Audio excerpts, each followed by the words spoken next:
Welcome back to the deep dive.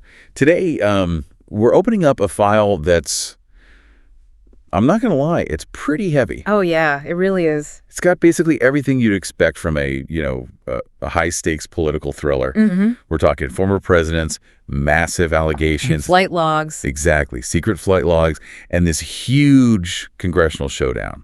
We're talking, of course, about the recent testimony of Hillary and Bill Clinton regarding the late Jeffrey Epstein. It's just a massive story. I mean, you see those names together in a headline, Clinton, Epstein, testimony, and you know immediately that this is going to be incredibly complex. Right. It's this total collision of legal danger and political strategy. And because it's so dense, and frankly, because the news coverage can be a bit overwhelming, we're going to try something a little distinct today. I really like this approach. Yeah, we aren't just going to gossip about the politics here. We are going to put on our educator hats. Because if you're trying to learn high-level English or, just trying to become more media literate, this story is actually a goldmine. It really is. It's filled with very specific legal vocabulary and some incredibly sophisticated rhetorical tricks. So our mission today is to help you, the listener, not just understand what happened in Chappaqua, New York, but to really master the language used in these reports. Right. We want you to be able to read a news story like this and break it down like a pro. And we're pulling from a pretty diverse stack of sources to do this, right? We are. We have the BBC News transcripts. We've got a linguistic analysis of Hillary Clinton's opening statement, a reading comprehension guide specifically for legal news, and a glossary of key terms. Awesome. So think of this deep dive as your masterclass in legal thriller English. I love that. Legal thriller English. We've broken this down into 3 clear parts. First, the comprehension, like what actually happened. Facts on the ground. Exactly. Okay. Second, the legalese. We're going to unpack those scary words like deposition and subpoena. And third, the rhetoric. How Hillary Clinton used grammar, literal grammar, to launch a counterattack. It's such a great structure. Let's start with the basics. Part 1, the news summary. What is the actual event we're looking at here? Okay, so the headline event is that Hillary Clinton is testifying before a congressional committee. But the setting here is really important for the mental image, right? Because this isn't happening on live TV in the Capitol building. No, not at all. And that's a detail a lot of people miss. This is happening in Chappaqua, New York. Where they live. Right. It's likely in a secure facility or a law office near their home. And the specific format is a deposition. Which we will definitely define in a minute. We will. But essentially, she is answering questions under oath about her knowledge of Jeffrey Epstein's crimes. And from what I'm reading in the transcripts, she didn't exactly walk in quietly. No, she did not. There was a clear strategy in play before she even sat down in the chair. Absolutely. This is where we start seeing that counterattack. According to our sources, Hillary released an opening statement on social media before the deposition even started. That is such a fascinating move to me. Yeah. Because usually lawyers tell you to just... Stay quiet. Say nothing. Exactly. Why release the statement first? It's all about framing the narrative. If you release your statement first, the media reports on your words, not the leaks coming out of the room later. Getting ahead of the story. Precisely. And her statement was incredibly firm. The sources, quote, her claiming she, quote, did not recall ever meeting Jeffrey Epstein, end quote. And she stated clearly that she has no information about his crimes. Right. But she didn't stop at just saying, I don't know, did she? No, she really didn't. She pivoted straight to an attack. She accused the committee of engaging in political theater. Political theater. That is a phrase we are definitely going to analyze in the rhetoric section. For sure. But we also have to talk about the other person in this story, Bill Clinton. Right, former President Bill Clinton. He is scheduled to give evidence as well, specifically tomorrow, according to the BBC reports. And I noticed a very interesting detail from the committee chair, James Comer. Oh, about the length of the testimony. Yes. Comer noted that while Hillary's deposition would be long, Bill's will be longer. Which is a crucial detail for comprehension. Why is it longer? Well, the sources explain that Bill Clinton is much more entangled in the Epstein files than Hillary is. The questions for him aren't just about, policy or rumors. They're about physical logistics. Yeah, the details in the source material are actually quite specific regarding Bill. We're talking about flight logs. Right. The flight logs show Bill Clinton rode on Epstein's private jet several times. The reports specifically mention trips to Africa in 2002 and 2003, and the passenger list mentioned in the sources is, well, it's eclectic. To say the least. He was with actors Kevin Spacey and Chris Tucker. That is just such a bizarre mix of people. A former president, a comedian, and a dramatic actor, all on a private jet to Africa. It sounds totally made up. It sounds like a movie script, but it's right there in the legal discovery documents. And it wasn't just planes. The sources also mentioned photographs. There are photos of him in a swimming pool and a hot tub with Ghislaine Maxwell, Epstein's partner. So while Hillary's connection is being framed as purely political, Bill's connection appears a bit more social and direct. Exactly. And that's why his deposition is expected to drag on much longer. Now, neither of them volunteered for this, right? Yeah. They didn't just raise their hands and say, pick me, I'd love to spend my Tuesday doing this. Far from it. The couple was initially very reluctant. The sources indicate they only agreed to do this after Republicans threatened to hold them in contempt of Congress. Okay, you just dropped a scary legal word there. That feels like the perfect bridge to part 2. Let's do it. Part 2, the vocabulary of law. Because if you want to understand American political news, or honestly, even just watch a legal drama on TV without getting confused, you have to have these words in your toolkit. You really do. So we've picked out the top key terms from our glossary source. Let's start with the one we've been using. Deposition versus testify. Right, because in casual conversation, we use these interchangeably all the time. But legally, what is the difference? Great question. Testify is the broad verb. It just means to give evidence. So anyone sharing facts in a legal setting is testifying. Right. You can testify in a trial, in hearing, or even in a signed letter, like an affidavit. Hillary is testifying. However, a deposition is a specific type of testimony. So it describes the setting and the rules. Exactly. A deposition is the process of giving sworn evidence outside of a formal courtroom. It's part of the pretrial investigation, or what lawyers call discovery. Okay, so there's no judge and no jury present. Right. Just the lawyers, the witness, and a court reporter timing everything out. But, and this is vital, it is still legally binding. So even though it's in a lawyer's office and they might be drinking coffee, you cannot lie. Precisely. You cannot lie. Which brings us to the next phrase Hillary used in her statement, under oath. She demanded that Donald Trump be asked questions under oath. It sounds very dramatic, right? I put you under oath, but what does it actually mean for the witness? To be under oath means you have made a solemn, formal promise to tell the truth. And if you don't? If you lie while under oath, you are committing a crime called perjury. So when Hillary says Trump should testify under oath, she's really raising the stakes. She's daring him. She's saying, don't just talk to the press where you can lie for free. Come talk to the lawyers where lying sends you to jail. Wow. Got it. Now, how did the committee actually force the Clintons to show up? That leads us to the word subpoena. We hear this one all the time on the news. You've been subpoenaed. Right. What is it exactly?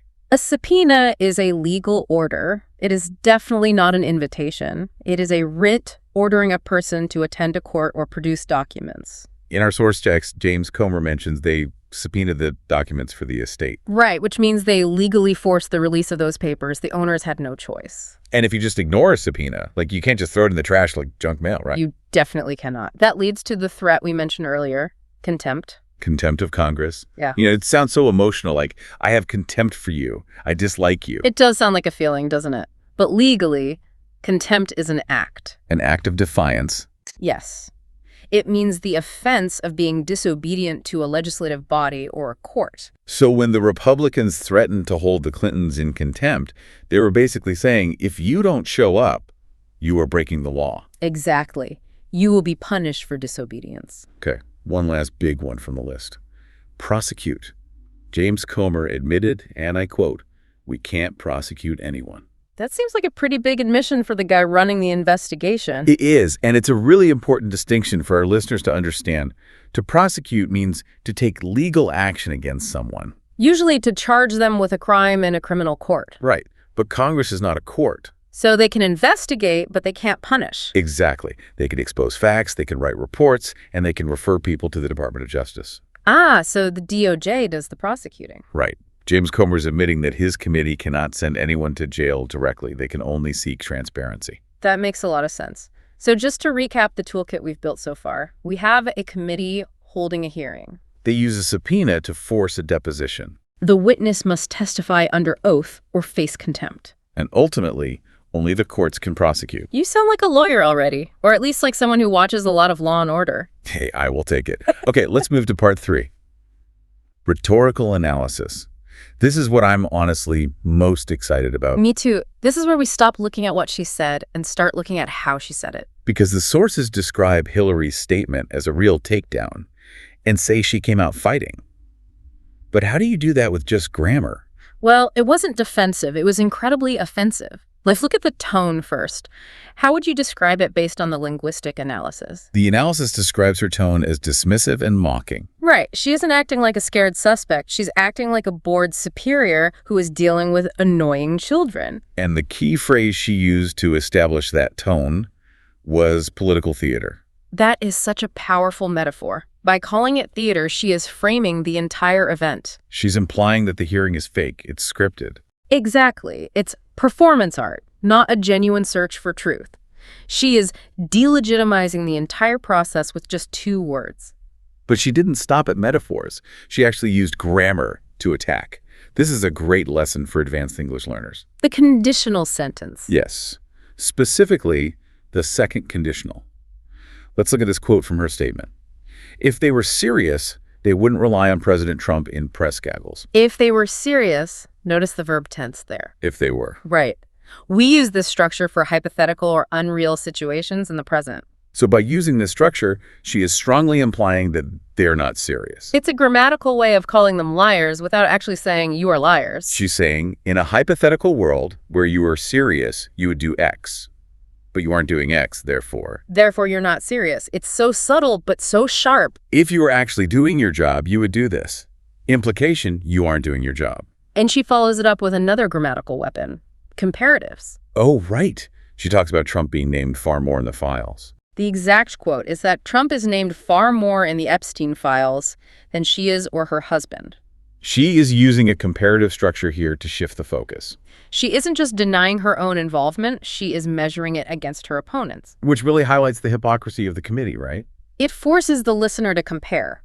The comparative far more creates this scale of guilt, and she places herself at the absolute bottom and Trump at the very top. And speaking of hypocrisy, she used a specific example to prove that point. She didn't just mention Trump. No, she brought up Leslie Wexner. This is a really key part of her argument. Leslie Wexner is the billionaire who is alleged to have helped Epstein amass his fortune, a huge, huge figure in this story. Right.